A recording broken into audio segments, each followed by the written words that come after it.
Seth Rollins is the best thing about the CM Punk Roman Reigns Seth Rollins feud. That's right, I said it. Well, actually, maybe Paul Heyman is the best thing about it because he has become the prettiest girl at the ball that everybody does want. But man, did I like the main event segment of Raw this week, mostly because we knew this was going to happen. We talked about it a few times on these videos. But when we kind of kicked into gear, CM Punk versus Seth Rollins versus Roman Reigns, it's been like a lot of this WrestleMania 41 build. It was kind of just there and you were intrigued, but there'd be a few things that maybe you raised an eyebrow at because you weren't 100% sure.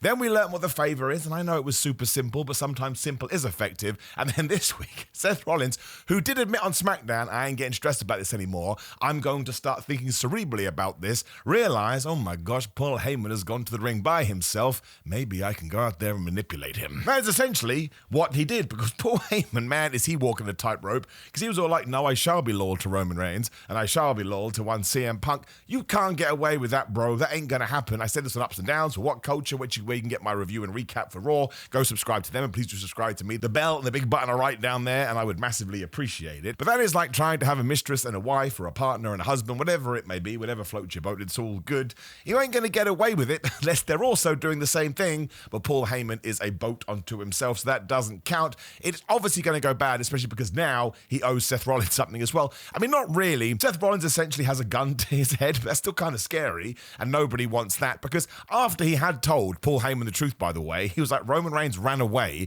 and allowed you to be thrown through Alan the announce table, and CM Punk only helped you when he knew he could get something out of it. Why would you even want to be buddy pow with these people? Whereas if you team with me, well, he didn't really make a good case for that. He essentially said, if you try and screw me, I will stomp your head into the mat, and he was going to do that at the end of the show, but he didn't because he realized there is a greater good at play, and now Paul Heyman, when he goes into that match, he has to somehow appease Roman and appease Punk and also make sure Seth Rollins doesn't punch him right in the teeth. So he's not going to have a good night, and he should be super scared. The funniest, but also the best part of this, is that CM Punk took a long-ass time before he decided to run down there. I mean, Seth Rollins has been bullying Paul Heyman for a good while, but, you know, that's just the beauty of professional wrestling. He gets curb stomped as well. So really, this is the first time in this feud where Seth Rollins looked like the man, looked like the dude, and he is my favorite part of it, probably because he is a little bit of an outlier. I'm not saying that I want us to do CM Punk versus Roman Reigns at WrestleMania. I certainly do want that singles feud. But we are getting a triple threat match instead, and the real intrigue is coming from Paul Heyman and is now coming from Seth Rollins, and I cannot call it. Like on my Mad Predictions videos I keep making, my big thing is that CM Punk actually does reunite with Paul Heyman, and those two can go after John Cena and his WWE title, because I think John Cena will win the championship on night 2. If we don't do it post-WrestleMania, I'm not 100% sure where we can do it, and Cody Rhodes has enough people to go and spin off out into. You don't have to do it that way, because again, whoever does win here, I presume goes after a world championship. But if Seth Rollins wins and then Seth Rollins goes heel, and dare I say it does team up with Paul Heyman, maybe he's Jay Uso's first challenger, and you can roll your eyes and, oh man, that doesn't sound very good. I need new wrestling stuff in my life, okay? There's so much professional wrestling on TV. If you don't give me new matchups, especially a Jay Uso babyface champion and a heel Seth Rollins with Paul Heyman, and actually, I totally believe people will go, is Jay Uso going to be a short-term champ? You could so buy into that. He doesn't need to be a long-term champ. Look, somebody is going to have to be the sacrificial lamb. Roman Reigns, 1,316 days. Cody Rhodes just surpassed a year.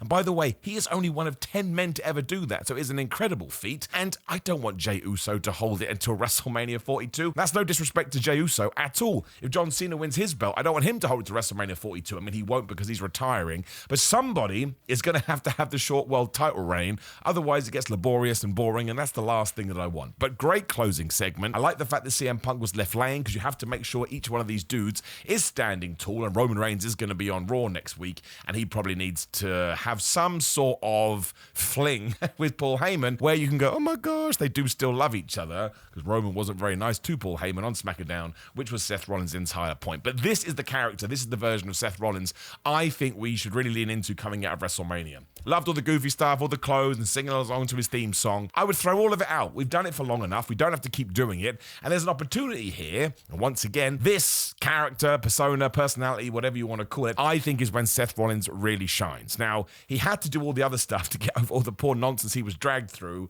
but it's in the past. It's a brand new WWE. Overthinking, once again, I use that word, cerebral, almost conniving Seth Rollins is the person that I want, because he was a bit Drew McIntyre here. Nothing he said was wrong. He spoke the truth. He probably is the good guy in all of this, if you want to look at it from a story point of view. What he did to Paul Heyman wasn't nice, and his behavior wasn't particularly particularly pleasant, and that's the good stuff. So I really hope we do this, and that match is going to be great. I totally understand why it is main eventing night one. They are the three biggest stars in the company. I mean, John Cena and Cody Rhodes obviously are up there too, but these are the foundations of the entire WWE.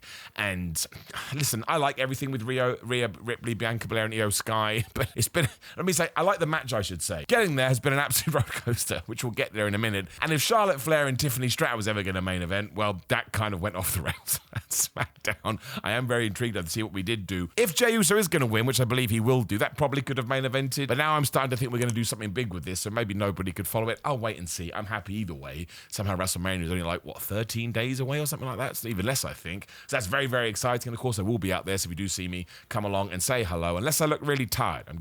I'm kidding, of course. You can come say hello anyway, especially because me and the What Culture team are doing a bunch of live shows at the Aurora Bar in the Luxor Hotel, which is only 15 minutes from Allegiant Stadium. So if you have nothing to do, or you're not going to all of the shows, you can come down there, you can do some watch parties, and we'll do some live ups and downs, and do live videos like this, and we shall have a good time. But yes, really good ending to Raw. Has totally got me invested in that feud. I was invested in it anyway, because again, the star power that was involved, but now they've got me hook, line, and sinker. So bravo to that. And it was the same with Jay Uso and Gunther as well. I seem to be one of the rare people that's been into this each and every single week. It had been drawn out, but only because there's been so much time from the Elimination Chamber to WrestleMania. But killing Jimmy Uso has allowed this feud to be reborn. And Gunther comes out, he's so damn happy, like he's won the lottery. He didn't say a word because Jay Uso interrupts him, and we get serious Jay. No yeeting of the crowd certainly did it for him. And he said, I know you've got a family. I bet you had lovely conversations with your mum. I had to spend all week telling my mother that my brother was in the hospital with 15 stitches across his head. She looked me in the eye and she said, why didn't you help him, Joshua? Which is his real name. WWE loves doing this, dropping in people's real names. If you're a kid, you must be so confused. We would need to think about the youth audience who will be totally baffled right now, especially when Charlotte Flair went, why is Kaiser in my DMs? There is some poor 7-year-old out right now, and the parents don't want to explain to them what wrestling is, but of course wrestling is totally legitimate and real. Please do ignore me there. I just find it funny, because when wrestling does go crazy, there is actually no way to explain it. But Jay Uso, if you do believe, and I get there's an argument to be had here, but if you think that has to be a serious edge to anybody that could potentially be crowned world champion, well, Jay Uso just took a bat and he smashed a home run. He even said that line, I'm paraphrasing here, but the night before Gunther, I'm basically going to ask for forgiveness because I'm going to whoop your ass so bad. He has to win this title. I don't think it makes it too obvious. I don't think it makes it boring. Once again, I don't think he needs to be a champion for 365 days plus. I think we need, given everything that we have done, and given that Jay Uso is a new main eventer, if we want to call it that, to not at least give it a go, I think would be really silly. And there's every chance it sucks and it doesn't work, but it's not a big deal. Because again, Gunther continuing to be the champion, we know that's going to work. I would imagine before the end of 2025, he will have that title again. But there's so many other people that he can work. Maybe he is Goldberg's final match as well, and that is better without that championship. But Gunther is already made. Gunther is a great guy, and Gunther will again get that title back at some point. So let's try and do it with Jey Uso. Because I think the best thing about new WWE is we kind of just touched upon this. So many people could be the champion. So many people could be in the main event. Like Damian Priest and Drew McIntyre are going to be in I won't say a mid feud. That's actually one of my favorite programs WWE are doing. But either one of them could be boosted back up to that position. As long as the narrative was good, no one's really going to mind. So I think we have to go all the way with Jey Uso here. And you could absolutely say everything he's been doing up to this point has not been for you. I'm not going to criticize you for that. But he did just do a 180, and I thought he did it very well. And not allowing Gunther to speak and not actually having these two touch. Really, really smart stuff. Because it's almost like Jay is so mad, he is going to wait. He probably should have mentioned he was handcuffed to the ropes. But I suppose he has put this on himself, and he wants to rid himself of the guilt. And yes, Anna Pearce just going, oh, fine, you know what?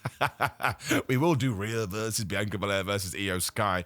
But you can get away with this because they're all so great. Like, they really, really are. Anna Pearce could have just said this a month ago, and I appreciate the nonsense, although I do think it's been a little bit convoluted, I will say. But Io Sky is brilliant as playing the champion who's almost being treated like a third wheel. And Bianca and Rhea just absolutely can't stand each other. So this is another one I can't call it. I kind of hope Bianca Belair wins by going on a super duper mega heel turn. Because again, Drew McIntyre very sadly has recreated this character, so we always have to go back to him. But Bianca Belair is the only one telling the truth, but for some reason it was like boo, boo. And it's something new for her too, and I also think that you could reunite her and Naomi. The only problem is she's such a good baby face, so I do think you're sort of walking on a tightrope here, but isn't it brilliant now we have these sort of well-rounded and deep characters? So it's not just you're a baby face, be happy, you're a bad guy, be sad. It's like, no, let's try and find the sort of more interesting parts of what people can be. Either way, they've signed the deal, it's going to be a three-way. Sometimes it is about the journey. Sometimes it's not about the journey, it is about the destination. This three-way is going to be brilliant. If they get a lot of time, and especially if it's on a certain night where maybe there's not other sort of super whooper mega crazy matches like John Cena versus Cody Rhodes, I just think it's going to overshadow everything because it is so utterly unique. But they could absolutely steal the weekend. They're so good. Like every single one of them is such a good wrestler. You could argue individually they have raised the bar about what you'd expect from women's wrestling in WWE. And I don't mind if any of them win. Io Sky walks away with the belt, brilliant. Rhea Ripley, never gonna get mad at that, and Bianca Belair is absolutely excellent too. So yeah, I mean, so good. Even though it's difficult because this was goofy wrestling for life anyways. And it appears just being like, well, I thought you were going to be professional, but now I'm disappointed in you, but I won't punish you. I will give you what you wanted to begin with. It does kind of make the Royal Rumble look a little bit silly, but I guess not really because that's on a totally different show. You know what? I didn't want to talk about that. That was a stupid thing to say. My only big bugbear, I have two big bugbears, and it's to do with specific championships. The Women's Intercontinental Championship and all the tag team championships in WWE. Bayley versus Lyra Valkyria is such a good match. Bayley is underrated. Lyra is a super good wrestler. I think we need to start shouting about that more. But why we couldn't have held this off 2 weeks to WrestleMania, I don't know. They're now going to be a tag team in that women's gauntlet. The women's tag team belts just feel so thrown together, which I think is ludicrous, given how well Bianca Naomi, Liv Morgan, and Raquel Rodriguez did. And to have Lyra going after a tag team championship when she is the Intercontinental Championship, and not even having a segment when she goes, well, can I not defend this belt at WrestleMania, the biggest show of them all? That irks me because I'm a nerd, man. Like I'm a positive nerd, but I'm still a nerd. And the New Day War Raiders thing actually won me over by the end because the New Day was so devious and horrible. I want more of that for them. But the build's been too quick. We basically forgot about the Raw Tag Team Championships for too long. And I hope this doesn't mean the War Raiders will retain at WrestleMania because they want the New Day to win. And if it is going to be a stipulation match, they should do something absolutely terrible, which they did tease here. But yeah, I just feel like we could have operated better when it comes to those belts. And even on the SmackDown side, I don't want to get distracted here because we're talking about Raw. I like the Street Profits as the champions, but the way we're going to get to a multi-man then has just been so around the houses. It's not a massive deal because I'd rather Lyra Valkyria gets focused on the show than not. But to completely sort of, I mean, that belt just hasn't been defended enough. We've had no real stories. And the fact that Bayley beat Lyra Valkyria to get into the Elimination Chamber, which was like 2 months ago, and only now are we coming back around to it, it just feels like a trinket or a toy. I don't want that. I want it to have meaning. Otherwise, why introduce it to begin with? And I do think if Lyra Valkyria can sort of throw herself into some proper programs or be given the opportunity, she could absolutely raise her stock. She has something like Valkyria, and Bayley's just a goat, man. And like I said, we just do not praise her enough for everything that she has done. And oddly, I really like the multi-man stuff with the Intercontinental title. You can never account for these things and how your brain is going to attach. I did like Penta versus Dominic Mysterio, very easy match, but Dominic losing gets me so excited. I assumed that Bron Breakker was going to retain just because he's Bron Breakker, who, by the way, did the best spear ever on Carlito when he ran down the rampway. Check it out if you haven't already. I have a feeling that Dominic is losing so much and that he's in there with Finn Balor in this story because Dominic is going to become the Intercontinental Champion. And it's so is time. Like, it just is time. That man is the best. And he got some chance on this episode of Raw, so it's starting to happen. People don't care that he's Dirty Dom. There is a finish you can do, especially here because all four guys started to fight. Finn Balor was the last guy, and then he jumps Bron Breakker, and then he runs away, he holds up the title. You could have Dominic Mysterio finally turn on Finn Balor. That takes Finn Balor out of the Judgment Day, which we're obviously going to do. And then Dominic Mysterio uses this treacherous ways to pin Finn Balor, or even pin a Penta. It doesn't really matter. Just do not pin Bron Breakker. He becomes the IC champion. That is going to make Bron Breakker irate. But then you also have to deal with Finn Balor, and Penta should be pissed off too because he's going to get screwed over. So I think there's stuff that you can do here. Much like the Punk Roman Seth thing, which I believe you can totally carry on in individual fashions after the fact. You can do the same here. So this one works for me. And at the moment, we've got this multi-person and we've got the Rhea multi-person. We didn't do it for the US title, but obviously there's going to be a SmackDown multi-person as well. So I do think there's still going to be too many of those. I just think a singles match always works better. But it does feel like WWE has shifted gears a little bit, so we're not going to get like 75% multi-man matches, which was either WrestleMania 15 or WrestleMania 2000. Are they the same? I can't remember. Why did they give it that stupid name, which confuses my brain? No, it can't be, because WrestleMania 15 would have been 1999, so 2000 was the one after. One of them just had, it was just like multi-man. Oh, have a singles match. I think there was one singles match or something dumb like that. I don't know. It doesn't matter. But let's not do that again. I don't think we should be doing that at WrestleMania. I am glad that we're getting Rey Mysterio versus Chad Gable. That's the match. I know it's El Grande Americano, but let's not forget that, was it WrestleMania or SummerSlam when it was Kurt Angle versus Rey Mysterio? They had a great match. Oh, the WrestleMania match with Randy Orton, that was brilliant too.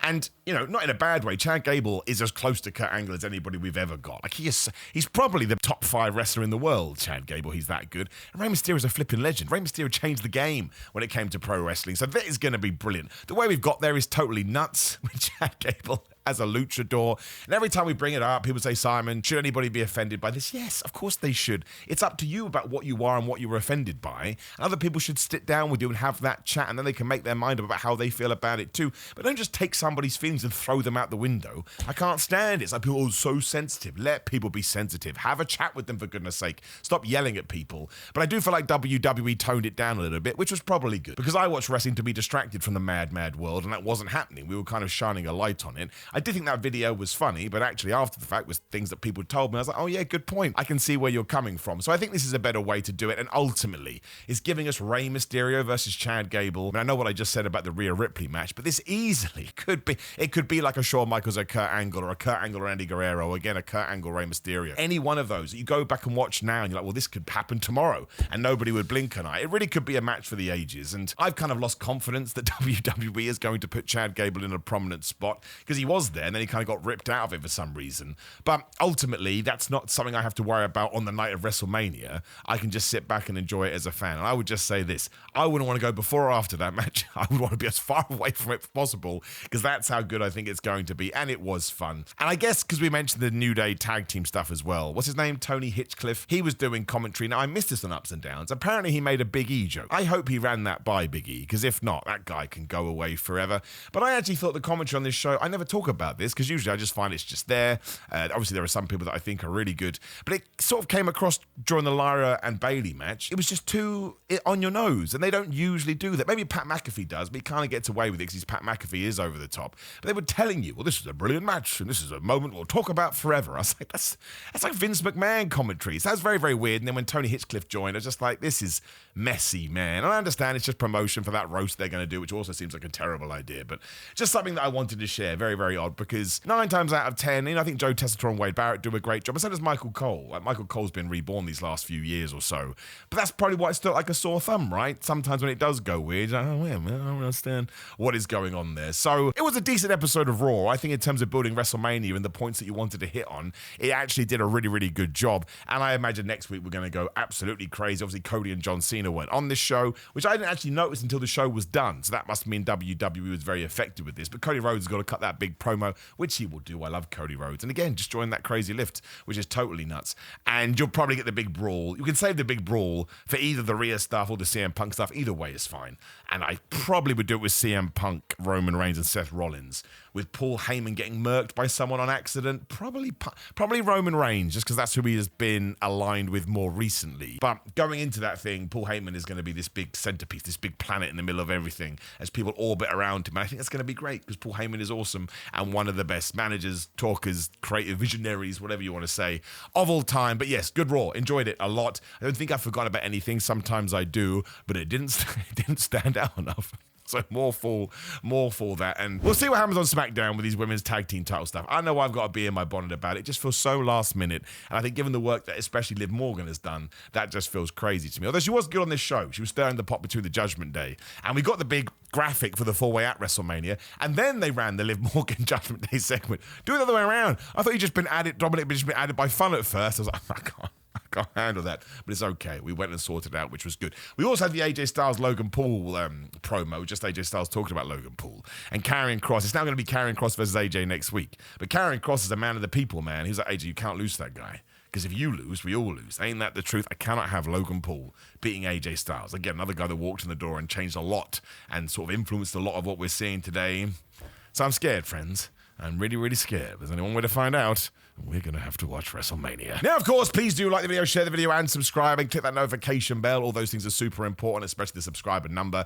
And click the video on the screen, which is me talking about WrestleMania 41 and how worried I am. Not worried I am about it, but how he just went crazy over the weekend, given everything that happened on SmackDown. Otherwise, you can go to gorillamind.com/Simon. You go to Simon, get 10% off. There's a link down there. It is Simon316 on all social media. Simon on Cameo, Simon J. Miller on TikTok, ProWrestlingTees.com/Simon for t-shirts, and Simon.BigCartel.com for more t-shirts there too. One is Europe, one is USA. You'll be able to figure it out for obvious reasons, but they do both ship worldwide. But take care, my friends. Enjoy the next 2 weeks. That's what wrestling is all about. And even if you don't like it, you can just not watch it, or you can yell on the internet. All of these are perfectly fine things. But I appreciate you. You have a lovely day, and this bald idiot will talk to you again soon.